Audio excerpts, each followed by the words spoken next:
Hola a todos, esto es Stiocast, no es Histocast, pero casi. Y hoy, pues en este último programa de la temporada de verano, vamos a retomar aquella historia que dejamos inconclusa en el programa que sacamos el 30 de julio, del acorazado confederado CSS Arkansas. Para el que no haya escuchado aquel programa, muy brevemente, el Arkansas zarpaba el día 15 de julio de 1862 del río Yazoo. Tras un combate con 3 buques federales, pues bueno, entró bastante sorpresivamente en el río Mississippi, donde, aunque bastante baqueteado, pues consiguió atravesar 2 flotas federales, la flota fluvial de Charles Davis y la flota del Golfo de David Farragut. Esto, bueno, pues con más de 100 cañones sobre él, como digo, consiguió cruzar ambas flotas y ir a refugiarse, a anclar en el puerto de Vicksburg. Vicksburg era la ciudad más importante que tenían los confederados sobre el río, estaba en lo alto de un farallón y estaba defendida por 190 cañones. Aquella era la posición desde la que los confederados conservaban casi todo su dominio del río Mississippi, el poco que tenían. Esto, la llegada del Arkansas a Vicksburg, precisamente complicaba la situación de los federales. ¿Por qué? Bueno, desde Memphis, en Tennessee, pues hasta Vicksburg y desde Nueva Orleans, en el extremo casi en la desembocadura del Mississippi, bueno, pues allí tenían los federales importantes bases que les permitían no cortar completamente el paso del río para los confederados, pero sí tener un dominio bastante considerable sobre el mismo. De hecho, bueno, pues los buques de suministro y las mercancías más o menos organizados podían recorrer la zona confederada del río y ambos puertos estaban perfectamente comunicados. Por contra, el gran problema que tenían los confederados con esta situación era que todas las mercancías, sobre todo alimentos que podían venir desde Texas o desde Arkansas, pues experimentaban grandes dificultades para pasar al centro y al este de la Confederación. ¿Qué suponía la presencia del Arkansas? Pues era un buque muy poderoso y un buque que era capaz no solo de interrumpir ese tráfico fluvial federal, sino de apoyar el traslado de mercancías por parte de la Confederación. Esto desde un punto de vista puramente militar. Si nos vamos a un enfoque un tanto más personal, tanto para Davis como para Farragut, el hecho de que aquel buque, por muy acorazado que estuviera, hubiera podido cruzar ambas flotas, pues suponía una humillación. Y de hecho, Farragut, que era el que estaba más furioso con esta situación, decidió que esa misma tarde, el 15 de julio, se lanzaría un ataque hacia Vicksburg para tratar de destruir el acorazado confederado o, digamos, de hacerse con él. Antes de explicar esta acción, para los que no tengáis un mapa a mano, bueno, pues vamos a explicar un poquito cómo era el terreno, ¿no? Cómo es la topografía. En ese punto, donde está Vicksburg, el Mississippi hace una gran curva, como si fuera una herradura. Bueno, pues si tenemos la herradura colocada con la curva hacia el este, más o menos, pues tendríamos que en el lado izquierdo, norte de la base de la herradura, es donde estaban las 2 flotas federales. La ciudad de Vicksburg quedaba al este del río, en el extremo de la herradura, un poquito ladeado hacia la derecha del extremo de la herradura, en lo alto de un farallón, y bueno, pues el río sigue hacia la parte, digamos, hacia el extremo, hacia el lado derecho de la herradura. Todo ello más o menos explicado. El plan de Farragut era, bueno, pues con su escuadrón del Golfo, sería lanzarse por el río, dar toda la vuelta a esa herradura, y en el momento en que estuvieran a la altura de Vicksburg, pues empezar a cañonear al acorazado confederado y, si aquello era posible, intentar capturar. Para ello, algunos de los buques de Farragut habían sido equipados con garfios y cadenas, a ver si, bueno, pues con suerte se podía enganchar el barco y eran capaces de llevárselo arriba. Esta opción iría apoyada por algunos de los buques mortero de Davis. Estos eran básicamente barcazas, buques, digamos, de palas normales del Mississippi, en el centro de los cuales se había instalado un gran mortero con el que bombardear la ciudad, o en este caso el puerto confederado de... Bueno, la acción se inició en torno a las 6 de la tarde. La idea era que en ese momento el sol estaría además a las espaldas de los federales y daría de cara a los confederados, molestando el tiro de su artillería. La flota de Farragut se lanzó río abajo, dio la curva y empezó el cañoneo. Fue una batalla bastante intensa en la cual los federales no obtuvieron absolutamente nada. Consiguieron hundir el acorazado, que digamos estaba bastante oculto ya entre las sombras de la ciudad, a aquella hora tan tardía, ni consiguieron, por supuesto, destruirlo. Lo único que consiguieron fueron llevarse unos cuantos cañonazos, como por ejemplo el Sumter, que recibió 2 por debajo de la línea de flotación y tuvo que ser rescatado, y poco más. Al final de la jornada, pues tenemos a la flota de Davis, la flota fluvial, en el lado izquierdo de la base de la herradura y la flota de Porter en el lado derecho. A través de aquella lengua de tierra, por supuesto, podían comunicarse perfectamente y podían suministrarse, pero digamos que la flota federal había quedado separada en dos. Y esto suponía que si tenía que volver a reunirse, pues Farragut tendría que volver a ascender el Mississippi, lo cual era mucho más difícil que descenderlo por la corriente, o Davis tenía que descender el Mississippi para ir a unirse al mar. Esto no es baladí. Esto no es baladí porque precisamente al día siguiente Farragut quería volver a la acción. Esto había que hacerlo y para eso pensaba utilizar pues los buques Ariete y los acorazados de la flota de Davis. Y Davis se negó. Davis era muy consciente de que sus buques no tenían una propulsión muy potente y que si descendían el Mississippi por delante de Vicksburg iban a tener grandísimas dificultades para volver a subir. Lo cual podía tener como resultado que toda la flota federal acabara pues en ese lado derecho de la herradura que decíamos, si no tenía que acabar dirigiéndose a Nueva Orleans, porque el río, digamos que experimenta subidas y bajadas estacionales, y en esas fechas, bueno, pues ya se estaba esperando que empezara a descender el nivel del río, lo cual podía provocar que los federales se quedaran sin flota prácticamente al norte de Vicksburg y eso hubiera sido una catástrofe. Entonces, como digo, Davis se negó. Y hubo que esperar hasta el día 22 para lanzar una acción seria contra Vicksburg con el fin de tratar de destruir al acorazado Arkansas. Bueno, en ese momento, ya digo, el 22, a primera hora de la mañana, se lanzaron, se pusieron en marcha las tortugas, ¿no? Ya les habíamos definido en el programa anterior, esos acorazados en casamata federales, para pues empezar el combate. 3 de ellos se acercaron a esa punta de la herradura para bombardear las baterías, digamos, en la parte norte de Vicksburg, mientras la flota de Porter se acercaba a su vez desde el otro lado para bombardear las baterías confederadas en la parte sur de Vicksburg. La idea era lanzar una serie de barcos contra el puerto para tratar de embestir y de hundir el acorazado confederado. El primero que lo intentó fue el Essex. Después de media hora de cañoneo, bueno, parece que surgió del humo, navegando a toda velocidad hacia el buque rebelde, que en ese momento solo tenía 41 hombres disponibles, ¿no?, para la acción. Es decir, aquello era una tripulación extremadamente exigua. Lo primero que hizo en este avance, o digamos que la escena más llamativa de este avance, fue cuando cuando un bolaño de 10 pulgadas impactó en una de las troneras del Arkansas y se llevó por delante pues a 20 de aquellos 41 hombres. Es decir, el Arkansas había quedado en cuadro. A velocidad de embestida, el Essex se lanzó por el acorazado y a punto estuvo de conseguir su objetivo, si no hubiera sido porque un marinero confederado, cuyo nombre no nos ha llegado, pues cortó una de las amarras, de modo que la corriente se llevó un poco hacia abajo al Arkansas y el Essex falló su ataque. Bueno, pues ambos acorazados quedaron lado a lado, estampándose cañonazos a mayor ritmo que podían. Además hay que tener en cuenta que más de un centenar de cañones confederados que defendían la parte fluvial de Vicksburg también estaban dejando caer sobre el Essex pues, toneladas de metal. Aquello fue una batalla dantesca. Y al final, bueno, pues el acorazado federal tuvo que dejarse caer río abajo, prácticamente sin propulsión y en bastante mal estado. El segundo que lo intentó fue el general Sumter. Fue un poco la misma idea, es decir, lanzarse a por el acorazado confederado con la intención de embestirlo y a ser posible hundirlo. Estos buques además estaban muy bien, protegidos en lo que es la obra muerta y la que sobresale del agua, pero la obra viva pues solía ser de madera y solía ser más blanda.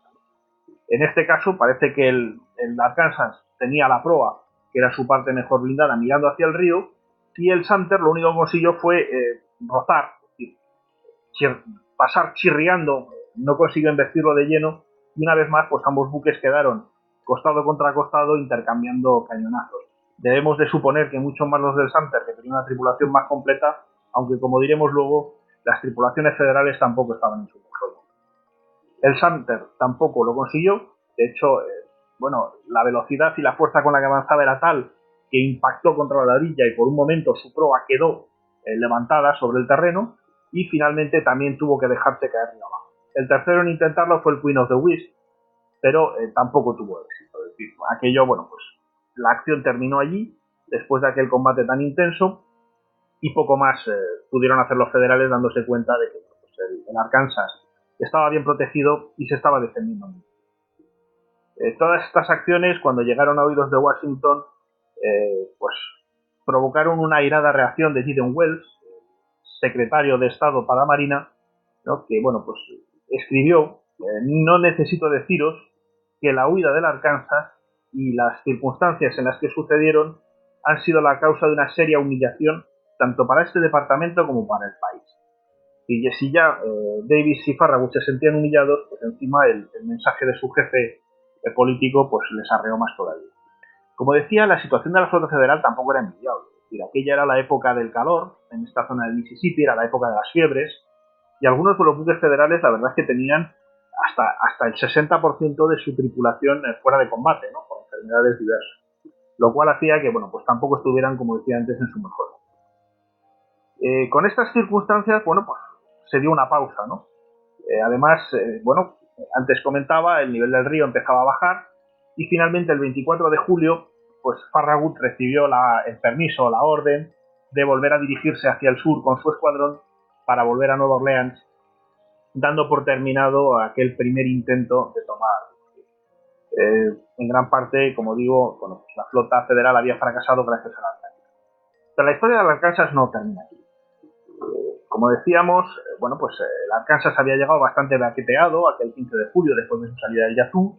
Además, todos estos combates, bueno, pues también le habían supuesto unos cuantas averías más y lo primero que hicieron los confederados fue arreglarlo. Ya comentábamos en el primer programa que, bueno, pues sus medios industriales no eran extraordinarios, hacían falta herreros, hacían falta, decir, esto no se hacía a nivel de fábrica, se hacía a nivel muy artesanal. Entonces, bueno, pues hubo que reunir a toda una serie de personal, toda una serie de capacidades para volver a dejar ese acorazado pues en el mejor estado posible. Mientras lo arreglaban, Isaac Brown, que había sido su comandante, pues tuvo que tomar una baja por enfermedad, por las heridas recibidas en los diversos combates, y quedó al mando el teniente Henry Stevens. Brown le había dicho al teniente que por favor, que evitara a toda costa que el acorazado se moviera de mucho. Aquella era una posición magnífica, se dominaba el río, un poco aplicando la teoría de la flota en potencia, pues se preocupaba mucho a los federales y no había ninguna razón para arriesgar el buque en algún tipo de acción, digamos, fuera de lo que era la ciudad. Desgraciadamente parece que Stevens o no fue capaz de resistir la presión o estaba más que dispuesto a entrar en combate y aquello pues no iba a suceder como quería Brown. El general Breckinridge había decidido que el momento era excelente para recuperar Baton Rouge, una ciudad que estaba guarnecida por 2.500 soldados federales, además, bueno, pues soldados que se estaban recuperando de los combates en torno a Vicksburg y había muy poquitos barcos para apoyarlos en aquel puerto, solo el Essex, del que hemos hablado antes, y un par de cañoneros. Lo cual, bueno, pues no debía de ser un enemigo de importancia para el Arkansas y con respecto a los barcos y con respecto a las tropas de tierra, pues Breckinridge había reunido 6.000 hombres, con lo cual esperaba hacer un ataque conjunto desde tierra y desde el río para aniquilar aquella guarnición federal y para hacerse con la posición. El 4 de agosto, con una tripulación renovada, el Arkansas zarpó río abajo hacia Baton. La verdad es que aquí empezaron los problemas, ¿no? Ya habíamos dicho que aquel buque tenía unos motores bastante débiles y parece que los problemas empezaron precisamente poco después de la medianoche del día 5. ¿No? A 2 horas del objetivo, los motores del Arkansas se detuvieron.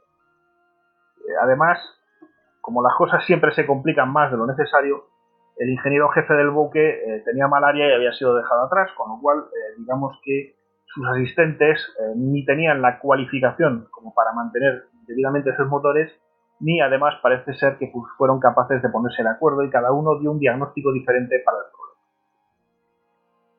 Fue una noche larga. Me imagino que para Stevens debió de ser una noche muy, muy larga mientras sus ingenieros, sus mecánicos discutían sobre qué podía estar pasando hasta que al final, pues al amanecer, el buque volvió a ponerse en marcha. En aquel momento ya se oía la artillería de Breckinridge atacando Baton Rouge. La verdad es que, bueno, pues fue un combate importante. 6.000 hombres no era pequeña cosa en aquella época, aunque no fuera ninguno de los grandes ejércitos. Y fue un combate importante en el que el Essex y los cañoneros federales tuvieron mucha importancia, porque cuando Breckinridge, que en el fondo tenía más del doble de tropas que los federales, se acercó al río, pues estos buques empezaron a disparar metralla contra los federales y consiguieron empatar la batalla. Entre tanto, pues el Arkansas, que hubiera sido el factor decisivo, pues seguía bajando, seguía descendiendo y justo a la altura, cuando estaba llegando a la ciudad, volvió a tener problemas con los motores. Uno de ellos se detuvo. Como eran dos motores, dos hélices, el hecho de que uno se detuviera y que el otro siguiera girando significaba que el buque empezaba a virar sobre sí mismo como una peonza. En este caso, bueno, pues se fue a parar a la orilla oeste de la corriente y ahí se quedó atascado, contra el fondo. Era un problema muy serio porque no solo los federales con una fuerza mucho menor habían conseguido detener a los confederados, sino que además el barco, el acorazado de Arkansas, ahora estaba en un peligro muy grave. Allí, digamos, atascado, era vulnerable a un ataque desde tierra. Por suerte se había quedado atascado en el lado oeste, que es donde no estaban las tropas federales, y bueno, pues era cuestión de trabajar otra vez. Los ingenieros volvieron, suponemos, a discutir y volvieron a ponerse en marcha con la mecánica para ponerlo en marcha. Parece que al atardecer ya estaban otra vez en marcha los motores, el barco salió de donde se había atascado y volvió a entrar en el río. Los motores se detuvieron prácticamente de inmediato otra vez. Y otra vez nos encontramos con el mismo problema. No sería hasta el amanecer del 6 de agosto que, pues, aunque con un solo motor, el buque volvió a poder ponerse en marcha. Para el teniente Stevens, la verdad es que aquello era tremendo. Es decir, ¿qué hacer? ¿Cómo lo podemos solucionar? Bueno, pues ya digamos desembarrancado, lo que decidió fue amarrar el buque a la orilla e iniciar un proceso de reparaciones en condiciones. Entendemos que pediría ayuda a alguna de las guarniciones locales para que lo defendieran desde tierra de algún tipo de golpe de mano y ponerse, bueno, pues, a ver qué pasaba, ¿no? Y dejar en claro los motores para poder volver a operar. Pero claro, por muy defendido en esta ocasión que estuviera desde tierra, se trataba de un buque inmóvil y había 3 buques que no estaban dispuestos a permitir que el Arkansas se fuera de rositas. Volvemos a hablar del Essex, de los 2 cañoneros, que eran el Kineo y el Katahdin, y además se les había unido el Sumter. Aquí ya tenemos una flota, sobre todo gracias a su movilidad, capaz de pues batir importantemente al Arkansas y tal vez destruirlo.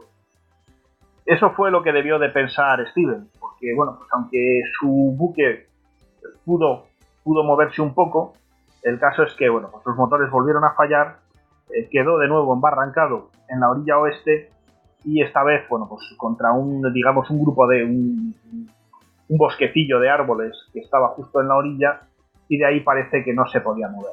¿Qué era lo peor? Ya habíamos explicado que el blindaje del Arkansas no estaba completado y que en algunas zonas se había puesto, bueno, pues una capa fina de latón para simular blindaje, sobre todo en la parte de popa, a fin de que, bueno, pues que no pareciera que el buque no estaba perfectamente blindado para que los enemigos no eligieran ese blanco específicamente, pero de hecho el buque tenía carencias en este sentido. Y precisamente era, en este caso, la popa lo que asomaba hacia el río, donde estaban viniendo los 4 buques federales. Bueno, pues no hubo nada que hacer. Stevens fue consciente de que aquello solo podía ser una masacre, con lo cual, bueno, pues ordenó el abandono del buque, distribuyó armamento personal a la tripulación y lo voló. Y así fue como terminó, desgraciadamente sin mucha gloria y para los confederados con mucha pena, pues la historia del gran acorazado de Arkansas, el buque que había sido capaz de atravesar toda la flota de la Unión y había puesto en ridículo al mismísimo David Farragut y que al final, pues tal vez por una exceso de ambición, por tratar de exceder sus capacidades, pues acabó siendo hundido por sus propios tripulantes en la orilla del río. Y esto es todo. Aquí termina la historia de las Arkansas. Hasta que nos volvamos a escuchar en el futuro. Un saludo.